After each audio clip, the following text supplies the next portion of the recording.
What the Actual Fork podcast is co-hosted by two intuitive eating registered dietitians, yours truly, Sammy Previtt, owner of Fine Food Freedom, and Jenna Warner, owner of Happy Strong Healthy.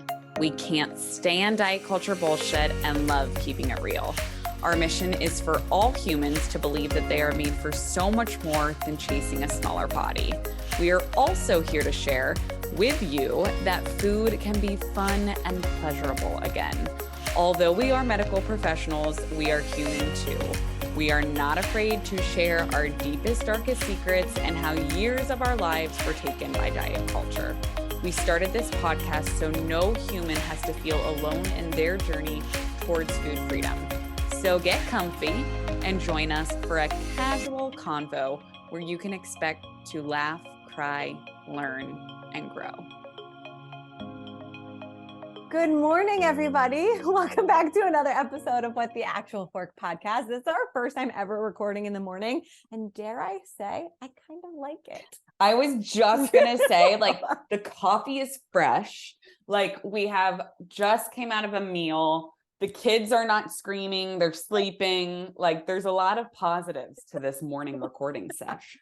My child was screaming pretty much the entire time. However, didn't hear it. Couldn't hear it.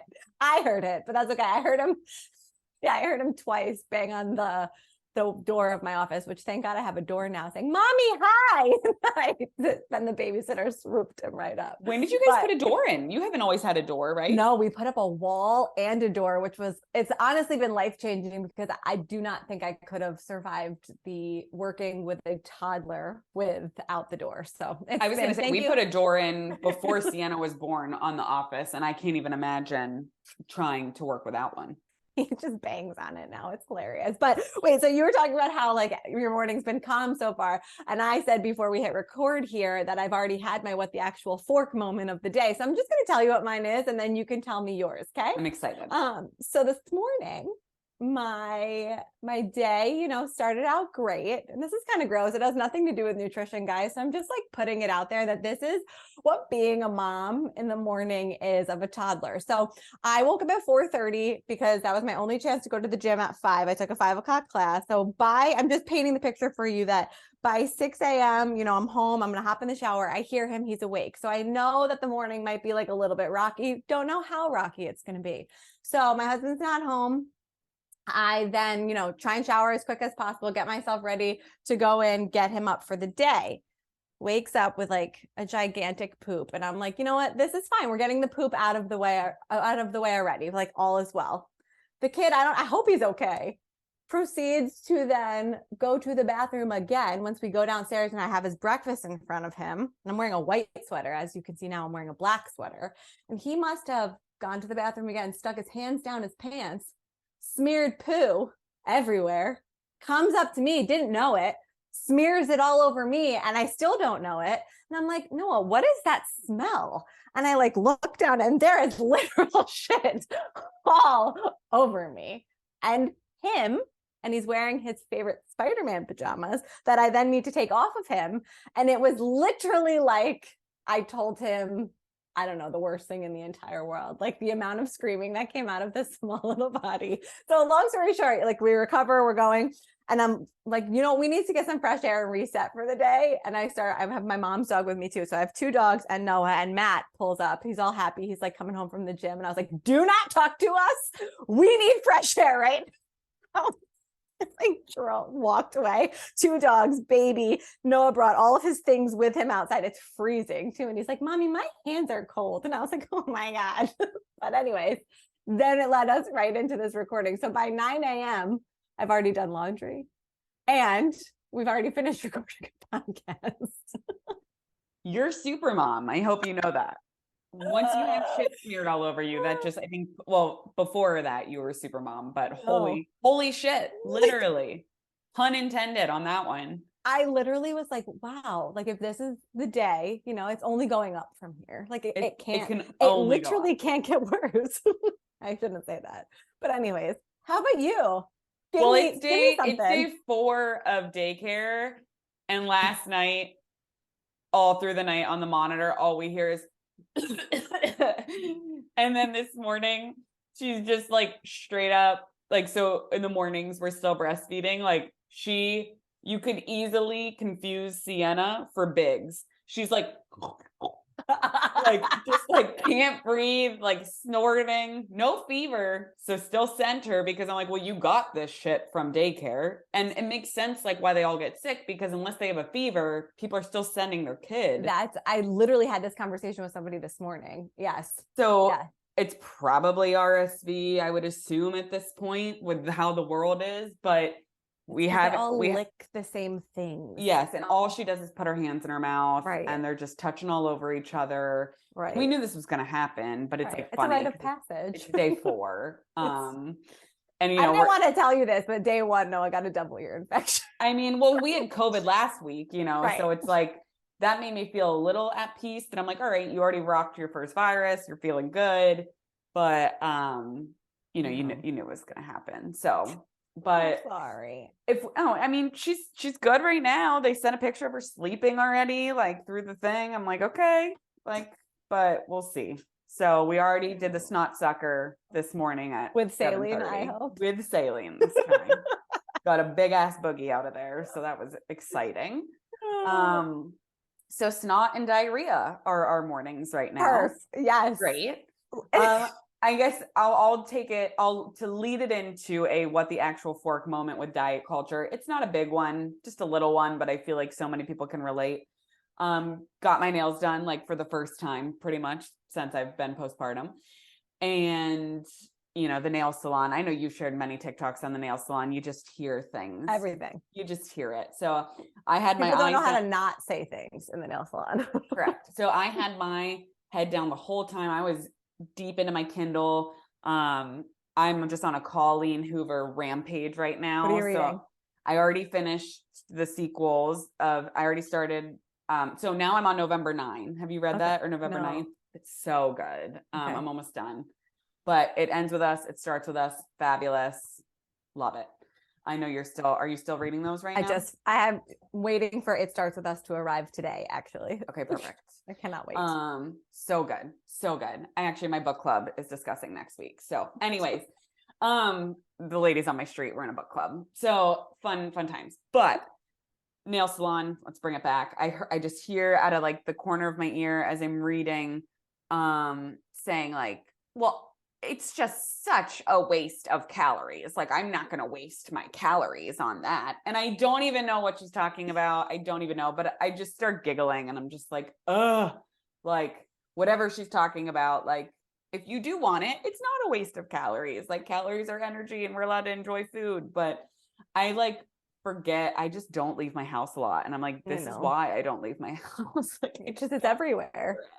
But there was literally, I should have actually led with this. The New York Post post this morning, like on Instagram, was how heroin chic, their words, not mine, is coming back.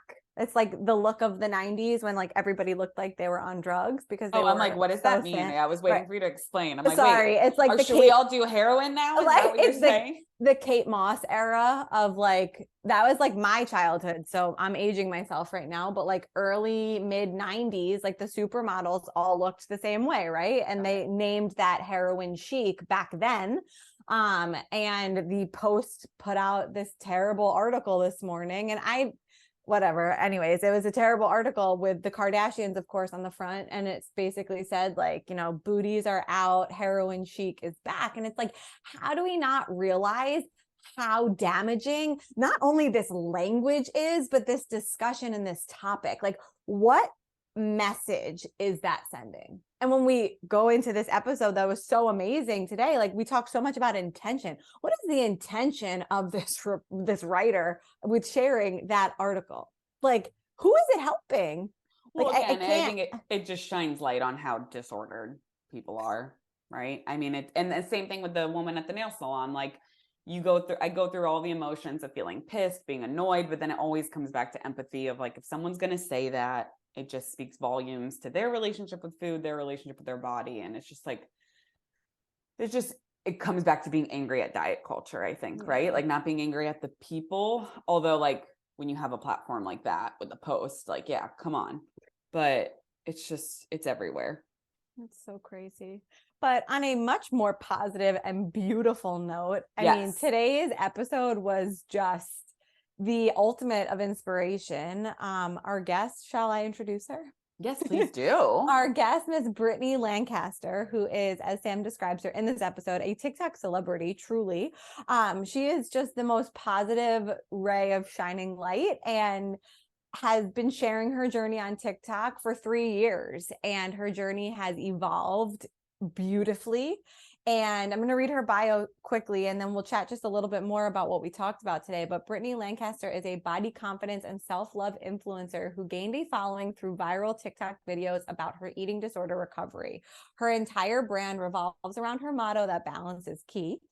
She promotes body confidence, eating disorder recovery, positive mindsets, and healthy body image. Brittani is best known for her "What I Eat in a Day" video, but caveat, they're very different than what you might think. That she makes to counteract diet culture. She hopes to inspire and help people love, embrace, and nourish their bodies. And her journey has taken on a new leg to it, for lack of a better term. And she really is also talking a lot about joyful movement on her page these days too. And her story is amazing. What she shares today is so powerful, and I couldn't be more excited. Yes. And between her TikTok and Instagram, she's reaching over 1 million amazing humans, which is just so cool to see. And Brittany's one of those people that as soon as she popped on, we were like, oh, it's Brittany. Like, we know Brittany. And it's like, no, actually, we don't know Brittany. But that's just, she makes you feel like that when you're engaging with her content, that you know her, and she includes you in everything. And like you said, we use the word intention like 500 times on today's episode. But she truly has just like the purest of intentions with sharing her content. And I love that she brings up, like, she's not a medical professional, but you don't need to be a medical professional to profoundly impact people's relationship with food and body. And I think that's what's so cool about a lot of these amazing TikTokers like Brittany, is that they are changing people's relationship with food, changing people's relationship with their body just by simply sharing their story. Like, their life. She's such a positive influence on so many. Like, she is an influencer, but in the best of ways. And I think this is just like given me a breath of fresh air of like the positive things social media can do, because that she's helped just so many people. It's so funny that you brought up her Instagram, which I'm now looking at, because I'm like, she's on TikTok. Like, I forgot that people like she's on both, and I have to follow her on here. Yes. But looking at her page here, like, you're so right. And I think we shared this a little bit in a previous episode. Like, sometimes people don't want to hear these things from a health professional. And so when you can find somebody who shares the message that a health professional would share in their own voice as the person in recovery, like, it's very rare, and it's honestly more, dare I say, more influential than, somebody that has the education, like the schooling to share the information, right? Like, if you or I were to share that, like, it wouldn't have the same impact as the way that she is sharing it so authentically and so like in real time, right? And I think that, again, like, there are people out there who are sharing their story in a less positive way, and are still influencing a lot of people. But the way that Brittany shares it is so impactful, so powerful, so well done, that she is saving people's lives. Yeah. And she, like she says, like, she goes to therapy. She's gone through recovery with medical professionals. So she's just sharing her experiences and her journey and the recovery journey, in full, which we're so thankful for. And she's a What the Actual Fork podcast fan. I mean, come on, that touched my heart. Same. That was so sweet. And so I don't want to say anymore because it's such a good episode. So I feel like I've already alienated people with the poo story off the back. So let's just get into it. We don't want to sprinkle any more shit on Brittany's episode because it's so freaking good. So let's get into it with Brittany. Welcome back to another episode of What the Actual Fork podcast. Today we have TikTok celebrity Brittani Lancaster here. Brittani, thank you so much for being here. Oh, thank you. I'm so excited to be here. I'm so stoked. And I I can't think get we the have to smile off my also face. say in our Sorry. intro that it's 6 a.m. for Brittani recording right now. So we are so appreciative of your time. It's like a morning talk show right now. So yeah, so excited. Sorry if half my answers are I'm very, very excited to be here. Woo! So. It's amazing. It's amazing. Well, we're gonna dig right in and start before we hear your story and hear all about how your TikTok came to be. We want to ask you our intro question. What the actual fork moment that has come up for you recently? So what have you seen on TikTok? What happened to you in real life? What's something you've seen on TV? Something someone said to you that just stopped you in your tracks and said, like, what the actual fork is going on right now? Yeah, I think I actually yesterday I went to the grocery store and my boyfriend currently has COVID, so I was grocery shopping for him and dropping off some groceries. And one of our favorite foods is bagels. And I went to go pick up some bagels in the aisle and I just completely forgot that like the bagel thins were like a thing, and it kind of just like brought me back to years and years ago of like, you know, categorizing certain foods as good or bad and trying to like lessen carbohydrates and all of that stuff. And like I was like, wow, okay, like growth, you know, like you forgot these even existed, you know. So that was definitely like a stop me in my tracks. I forgot that people or like companies tried to even restrict the amount of, you know, just have a bagel, you know. So it was kind of one of those moments where I was like, wow, that's wild that I forgot these existed and I used to like live off of them. So Isn't it cool how on a food freedom or recovery journey in general, like these wins pop up when we least expect them? Like when if you're on a different path, like there's certain things that you look for, right? For like your wins along the way, quote unquote, heavy air quotes, but like in food freedom world, they come up in like everyday life so often and they like take the wind out of like take the breath out of your body for a second. It's like, wow, like I've come so far. And I love that. So thank you for sharing. yeah, of course. Yeah, it was just a little win and it kind of just made my night. I was like driving. I was like, wow, like that's pretty cool, you know? So I love that story you told too, because a lot of times people will take it as like something negative that stopped them, right? Like a TikTok they saw telling them to eat like a brain or something. And it's like, why the hell are we seeing all these carnivore videos lately? But that was a perfect example of a moment that may in the past have triggered you, but now it's like, oh no, like I enjoy real bagels and they're freaking delicious. So yeah, thank you for sharing that with us. of course. And we want to just hear all things Brittani. We have so many questions today. So we'll dig in first. You can take 30 seconds or 30 minutes to answer this question. How did your TikTok come to be? What drove you to start posting? Did you always know you wanted to be this TikTok extraordinaire? How did it all come about?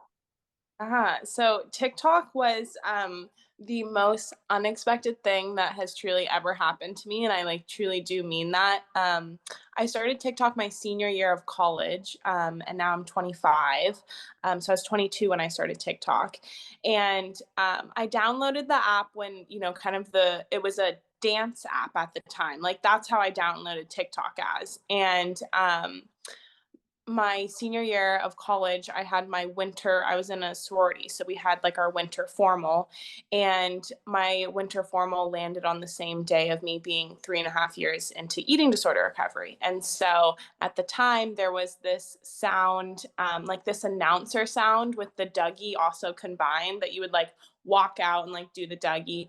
And so I did that and I put a little text bubble that just said like today marks 3.5 years of eating disorder recovery, and it went viral. And it was the first time in my life that anything had ever gone viral. And I was like, wow, that's so cool. That's something that I'm so passionate about. And I didn't even really know others would care about, to be honest with you. Like, I was like, I didn't know that other people would care about my eating disorder recovery.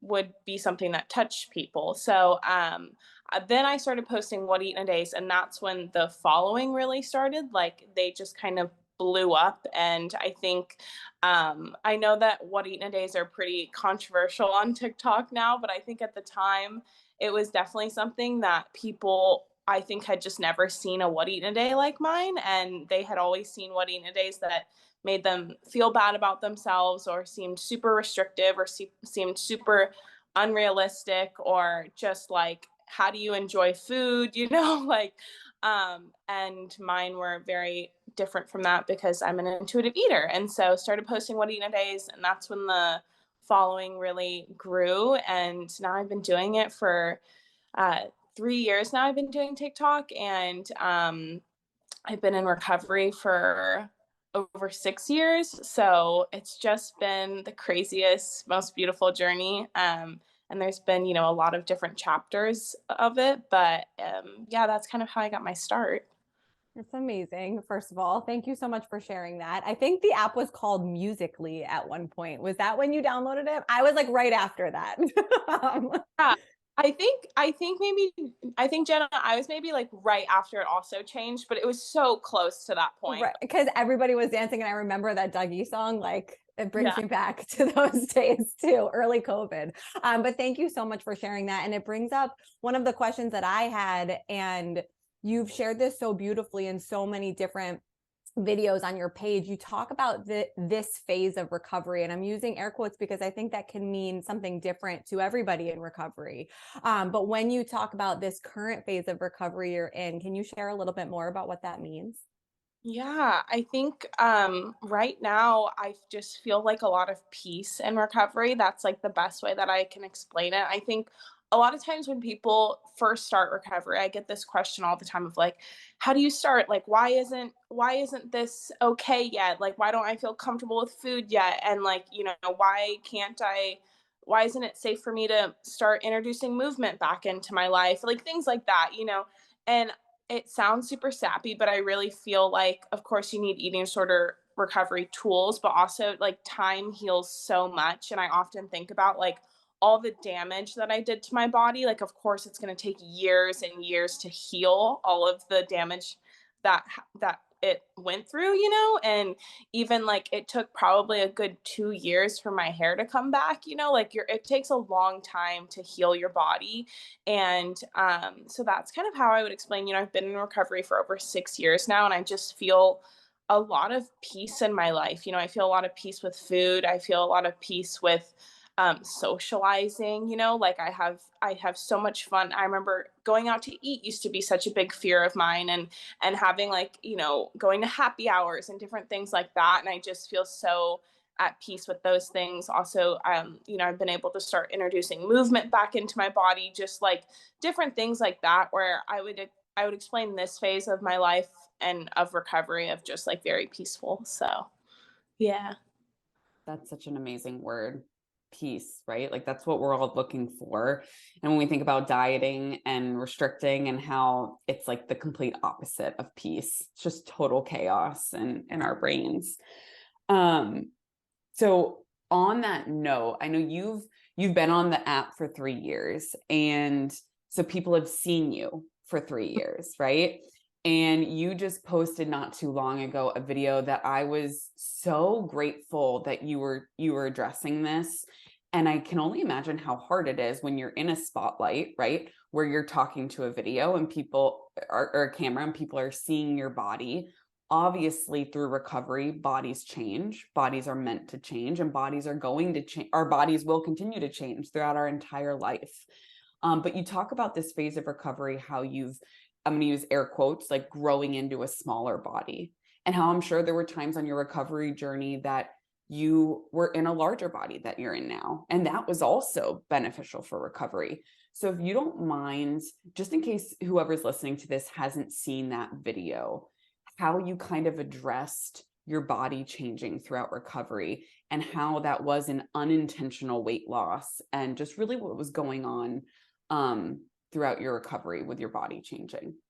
Yeah. So Like I said, I kind of felt like I had peace with, I felt like I had not necessarily locked down recovery with food, but I felt like I was at a really good place with it at the beginning of this year. But the one thing I wasn't at a good place with was my mental health. Like, I feel like um, just, yeah, just like I just was feeling very sad. And I remember in January, I was like listening to podcasts on podcasts on podcasts every single day because I just felt like I needed like inspiration for life almost. Like, I was just in a weird slump and almost rut with my mental health, I felt like. And so I started going to therapy, and it was super helpful. Like, I felt like I was able to get a better grip on maybe what I was going through. Like, for example, I feel like therapy was able to teach me a lot of things about myself. Like, for example, I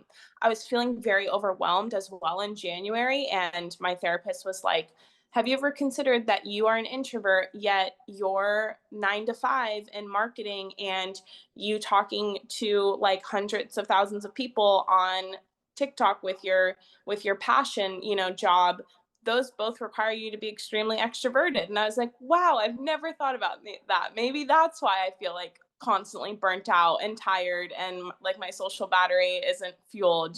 So just certain things like that, I think therapy was so helpful for. But I still felt like, I don't know, I just still felt like I could be happier and more uh, at peace with things. And so I started incorporating movement back into my body and into my life. And I did it very, very slowly. Like, running has always been a passion of mine. I started running my junior year of college. Well, I guess it always hasn't been, but since junior year of college, it's been a passion of mine. And it started because I really felt like I wanted to do something. I wanted to do a type of movement that it had nothing to do with my body and everything to do with my soul. And so I ran my first half marathon my junior year of college, and it was like a self-love, like, chapter of my life type thing, where I was like, I'm going to run this and I'm going to listen to my body and all of this stuff. And it was just like a awesome, like, you did that moment. And so that's what I started getting back into in February. And then have kind of just also tapped into some other different types of movements that I've really learned to love. Like, I really love weights now, and different like hip movements and things like that. And so it's really become a hobby of mine, to be completely honest. Like, it's become something that I look forward to every day. I usually try to move my body like before my job in the mornings, like during the week, because I really feel like it lessens my stress. Like, I feel like when I get home and I open my computer, I'm like, whatever today brings me, I've already taken care of myself and done something for myself. And so because of that, my body has changed. And the most wild part is I didn't even notice that my body was changing. I started asking myself, like, is my body changing because TikTok comments started coming in on my videos? And of course, that's just the nature of the app. Like, you're going to get so many different feedbacks and point of views. And there's a obviously like beautiful side of that. But yeah, it was kind of just getting to the point where I felt like, okay, I should talk about this. And it was a little hard to figure out how to talk about it without triggering people. I think that was my biggest concern, was like, how do I make this video without triggering people? Because so much of my community either is in recovery or has struggled with body image, or, food and exercise or movement is not easy for them. So that was my biggest concern, is I just really care about people, and I didn't want it to come off as like, uh, what's the correct word? As like, um just as it seemed like I didn't care, like it was like blindside, like that. I didn't want it to seem like, oh, I'm just in this tunnel. Like, I see you and I hear you, and I'm trying to be respectful of everyone. So, while also sharing my truth. So, Which is incredible. And I think the way that you phrase it, I've actually never heard anybody else say before, like growing into a smaller body. And I was in your comment section this morning on that video, and somebody brought up, I think it might have been pinned to the top, that, thank you for saying it this way versus saying like, losing weight or thinner or using those trigger words. So it's very clear how much you care about people with every intentional choice of words that you use. But Sam actually just wrote this on our sheet, and took the words right out of my mouth. You know, it's so beautiful to hear you talk about how truly the intention behind your choice to move has changed. And you and I have kind of a similar background with movement, let's say, and, you know, movement is a passion of mine, but my intention in the past for moving my body was so different than it was today. And I describe it now when I speak to people as like, it's fun, like it's community, like it's something that I look forward to. However, I really do understand that that's not how it might be for other people. So is it that you have just a whole other mindset about like the miles that you're running or putting on those sneakers? Does it feel differently to you? Yeah, it really does. I completely agree with the community aspect of it. Like, you could not pay me enough money to just like go into the gym and do like a gym session. I know there's like thousands of people who love that. That you could not pay me enough money to do that. I have no interest in doing that. That's not what my body enjoys. Like the if I don't run and I go to like, you know, one of those more weight focused, not like weight, I'm talking about like, you know, lifting weights type thing. um, there's like around 10 people in the class, and I've gotten to know all of these people so well because the same people often come, and it's so fun to be like, oh hey you, oh hey, what's going on, like how is this going, you know? And so I feel like it's another level of community, just like you were saying. And it's so fun, like everyone's like, you got this, you know, like you're doing amazing. And it's the most like um just elevating feeling. You don't think you can feel that elevated at 6 a.m., but people make it happen. I think that's why COVID was so hard for so many people, because we didn't have that socialization. We didn't have that community. Like, you know, like just having that love with another human or appreciation is so important for like our soul and our body and our well-being. And so, yeah, or even within running, you could not pay me enough money to jump on a treadmill. I have no interest. Or an indoor track, please, I can't. Like that will never happen. I love running because I get outside, I get fresh air, I get to see the world. You know, I think that's why I love half marathons so much, because like I'm able to see a new city in a different way, and just everyone's so happy. And so I don't know, it's a really awesome community aspect. I think that's what pushes me and why I enjoy it so much.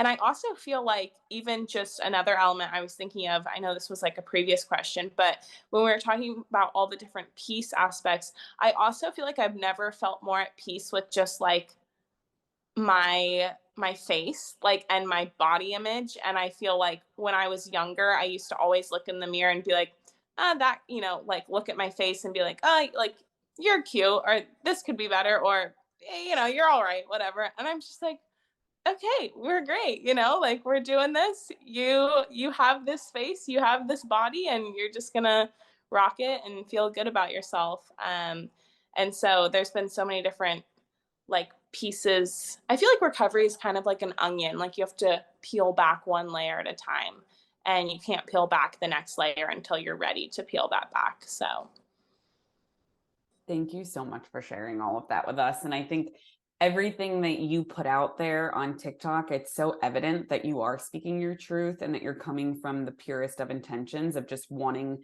to share your story in hopes that it will help others.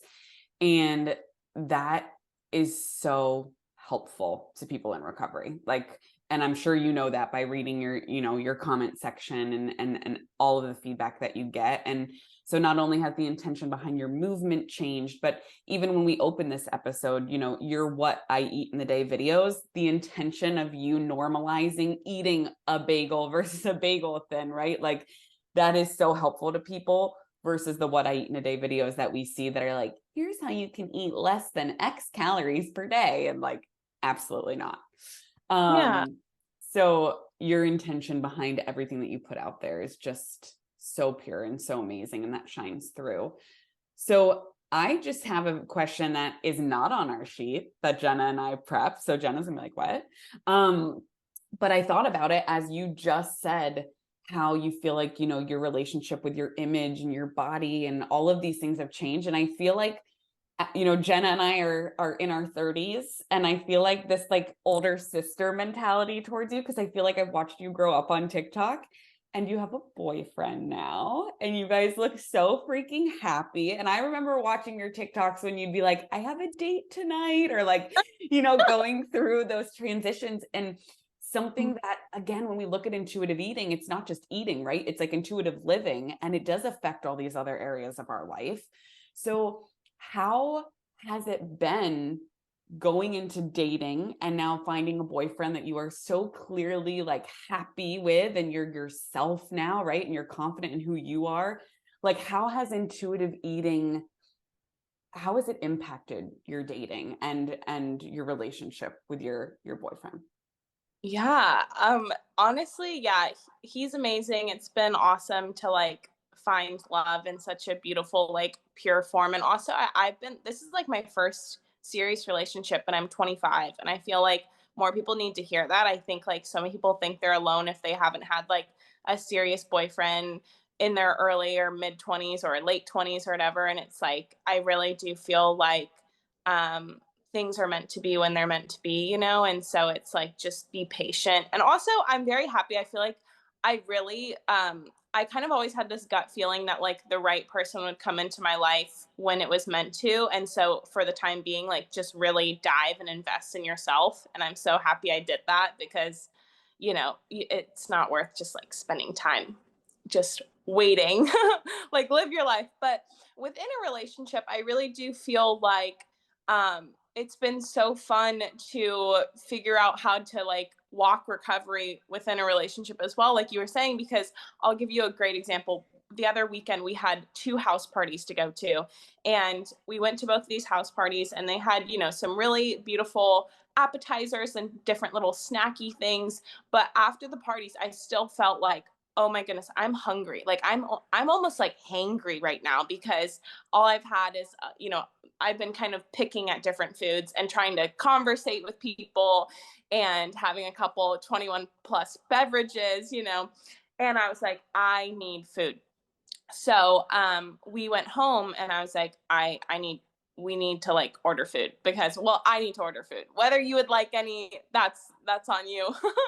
But yeah, he ended up ordering. We got Porcano. It's my favorite Mexican restaurant in Portland. If you're ever in Portland, please get it. But that was like a beautiful thing of, I vocalized like, okay, I'm still not satisfied. I know that my body needs more nourishment, and so like even though we're together, like I'm gonna order food. If you feel like you're good, that's good too. You listen to your body, I'll listen to my body. And he ended up being hungry as well, so we both got dinner. But it was just something where I feel like had it been like 6 years ago, maybe I wouldn't have realized like I was still hungry and my body still needed more nourishment for the evening, So yeah, but it's just, I think for me, I have felt super comfortable vocalizing anything that I feel like I need support in, or just even TikTok in general, like just figuring out how to walk that line it takes every day, but it's been great so far. So yeah. Oh, sorry. It is so clear that you have so many tools in your recovery toolbox, which is something I just want to like bring light to, because I do often hear from people that, just to bring it back to movement again quickly, like I hear a lot of people I see a lot of people misuse movement as their therapy or as their coping mechanism, right? For dealing with anything in life and any stage of recovery, any type of recovery, really. And I find that that's when movement can kind of walk that scary line where it can go too far, maybe in the wrong direction. But it's so clear and so refreshing and beautiful to hear you talk about all these pieces of your recovery and how you have other tools in your toolbox to make you feel good in so many different ways. So I cannot thank you enough for sharing them with us today and sharing this piece of your story that is it's beautiful and unique and special and inspiring, to say the least. So my question is, what's next for Brittani? What's the next race? What's the next, part of your life what are we taking on? And also, I have to know, have you ever run the Disney Princess Half Marathon? No, I haven't. Put it on your bucket list because it's really fun. Disney Princess Half Marathon. That sounds amazing. It's so fun. Right now I'm kind of just like having fun in life, and we'll see what the future brings. I will say I did the Portland Half Marathon in October, and after I finished that was my third one, and I kind of was like, now I have this weird itch of like, maybe I want to run a full. Like, I'm like, is that something that maybe I want to take on that challenge? I will say I do think I will be the type of marathoner, if I ever do end up deciding to do that, that it will be a one and done. Like, it'll be like, that was lovely. So happy I experienced that. It's off the bucket list. Like, I went skydiving for my 18th birthday. I've never been again. Like, I'm that's kind of how my personality works, is like I am very, very intrigued by something, but then once I've experienced it, I'm like, oh, I'm good. Like, I already know what that's like, like I can move on to the next thing that I'm intrigued about. And so I feel like that's kind of how it would be with a marathon. But I've been given the recommendation that if you are going to run like a full marathon, you should pick like the marathon that you are really, really interested in running, rather than being like, I'd like to run a marathon in April. Like, no, like you pick the one that you think is so cool and that's going to just like inspire you and you're going to be so stoked about, rather than being like, this is the month I would like to run a marathon. What marathons are going on during this month, So I think movement wise, that's something that is kind of in the back of my head of, am I interested in doing that? I think so, but oh my goodness, you have to really like prep for that. But I think just continuing to be open and honest about my journey on TikTok. I think from day one, even when I started my What Eat in a Days, this is why I always get stoked to come on podcasts like this, because from day one, I've always said, like, I am not a professional. I got help from professionals, and I'm just like sharing my journey and sharing my truth. And like you were saying, like sharing parts of my toolbox that I find helpful, but I like am not a medical professional, and I never want to appear as one, because that's not who I am. I don't have that education and that professional experience. So just like being honest and open about my journey, even like within the whole phrase of growing into a smaller body, I've learned that like some people don't love the phrase. Like, some people love the phrase living in a smaller body more, because there's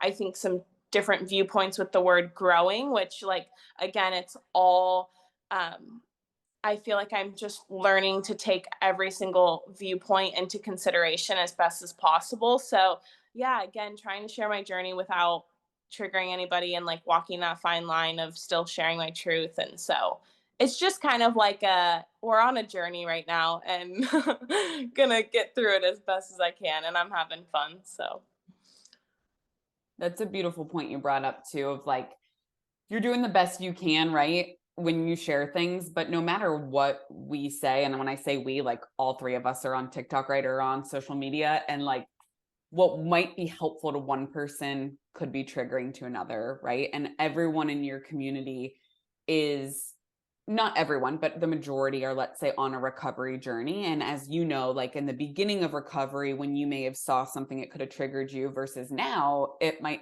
not even trigger you at all. So I can only imagine how difficult it is to speak to everyone. But just again, knowing that keeping your intentions pure, which it's so clear that they are, is all you can do, right? And we had someone on yesterday who was also on TikTok. And so how has that been for you on your journey on TikTok? Being in the limelight, having all these comments. Of course, recovery is so personal and you are so open, but also you shared that you're an introvert. Has that affected your mental health at all? Or have you seen that being on TikTok?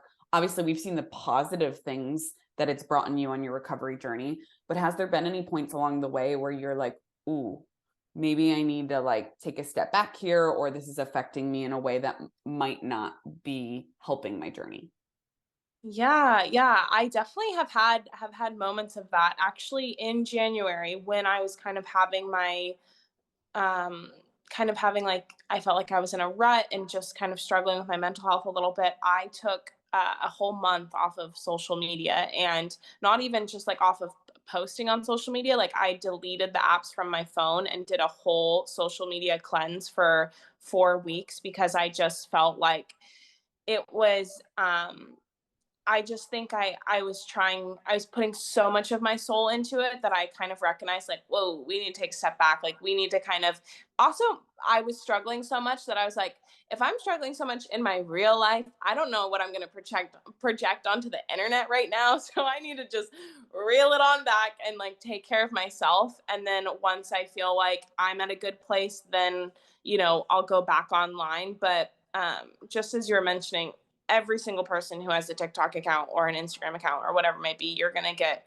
backlash and different points of view no matter what you post about. And so, which, I mean, it's great in life to also hear other people's perspectives. I will say, I feel like it's made me, um, even in like my 9 to 5 career, I feel like it's made me be able to take criticism a lot better, and just different things like that, and being able to like hear people out. And, so that has been great.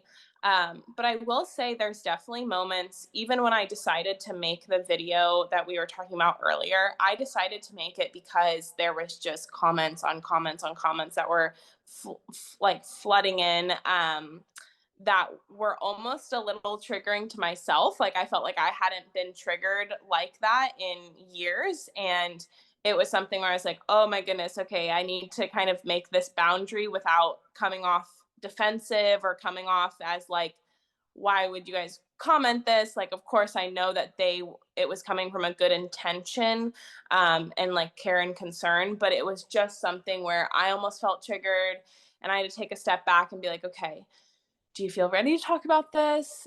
If you do, let's try and make this video. If you don't, like, of course you can take more time for yourself. But that's kind of what sparked that video. Is I was just seeing a lot of comments that were super triggering. Like, it was really hard for me to feel like I had never felt more at peace and more balanced with my life. And people were like, you look sick, you look like you're relapsing, you look like you're in denial, you look like, all these different things. That's so hard to hear, especially when like anybody who has been through an eating disorder, like, what it's like to be sick, what it's like to be sent to the hospital for your eating disorder, like, what it's like to have your hair fall out, and to like not even have energy to get out of bed. Like, that is, I know what it's like to be sick, and so it was just really, really hard to see those comments. And that's why I ultimately decided to make the video, because I couldn't really, I just didn't really want to see those comments anymore, so Thank you yeah. for sharing all of that. I mean, just thank you. And I think it's such a great reminder that there are human beings behind these lenses, right? Like, meaning you as the creator, not the keyboard warriors. But I think people start taking for granted, all of the content that you as a celebrity truly on TikTok shares for free with people. Like, you're allowing people to be part of your life. And I think this is such a huge reminder for anyone. I don't think any of our listeners are the keyboard warriors out there, but maybe they know somebody and they can just gently remind them that like there are human beings that are sharing their life with us. And it's a gift to be able to be a part of it, and like to be cognizant of that, and to be kind costs nothing. So I think that's a good reminder for everyone out there. And I mean, I know Sam will agree with this. We could talk to you about this forever. You have just such a beautiful presence, and the way that you share your journey is just so special. But we do want to be cognizant of the rest of your day. Looking at the time right now, can you share if there was one piece of your journey thus far that has either been the most inspiring or the most impactful, or one piece of advice maybe that you'd want to share with somebody who is watching you and is like, I want to be her when I grow up. What would that piece of advice be, or sentiment? Yeah, I think you know what this makes me think of is the moment that like I chose recovery, and I think like having that mindset of choosing recovery, because when I was struggling with my eating disorders, my parents did try to get me help, like this was when I was like 16, 17 at the time. And I didn't want it. You know, I was really just sick in my disorder, and just recovery was not something that I wanted yet, you know, but the moment that like you choose recovery is so beautiful. I remember I was just about to turn 19. I was technically 18.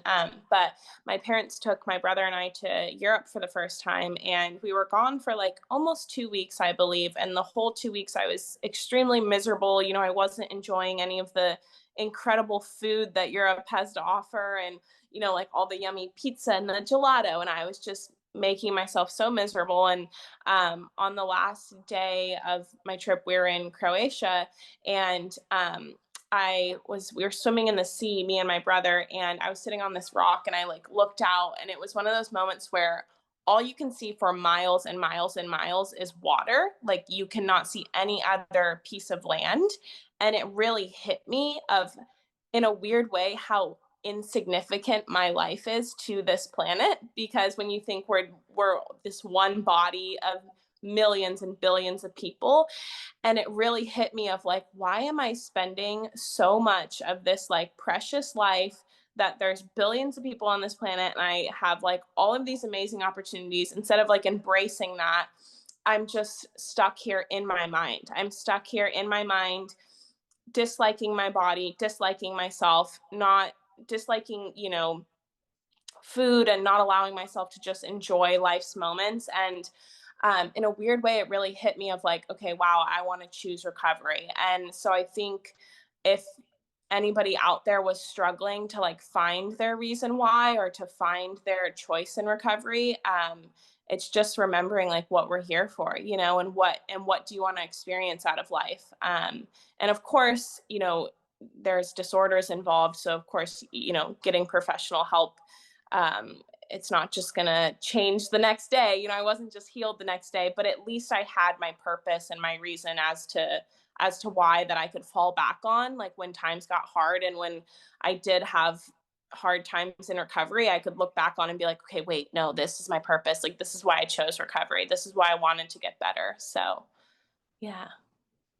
That was such a beautiful story, and such a beautiful, like, you're such a great storyteller, and just such a beautiful image. And I hope that, and I don't hope, I know that anybody listening to this that is struggling with their relationship with food, their relationship with their body, their relationship with movement, that your story is going to touch them, and just let them know that they're not alone with what they're going through, and that recovery is possible. So thank you so much, Brittani, for being here. And if you could just please let our listeners know, where is the best place that they can find you? Yeah, so TikTok, baby, Brittani Lancaster. I spell Brittani with an I at the end, so it's Brittani, and then Lancaster. A lot of people just call me Brit, though, so if you type in Brit, I might pop up too. But TikTok is the best place to find me. So awesome! Thank you so much for sharing your Thursday morning with us. Yes, so close to the weekend. We got it, ladies. We got it. We got this. Guys, thank you so much for listening to another episode of What the Actual Fork Pod. We know there are a lot of pods out there, and we are so grateful that you are here listening with us. If you enjoyed this episode, please be sure to subscribe, like, share with all your friends and faves, and follow along with us on social at What the Actual Fork Pod. We promise to continue to bring you the hottest topics, greatest guests, and the most fun you can possibly have while fighting diet culture bullshit. We love you, we appreciate you, and we will see you next week for a lot more fun.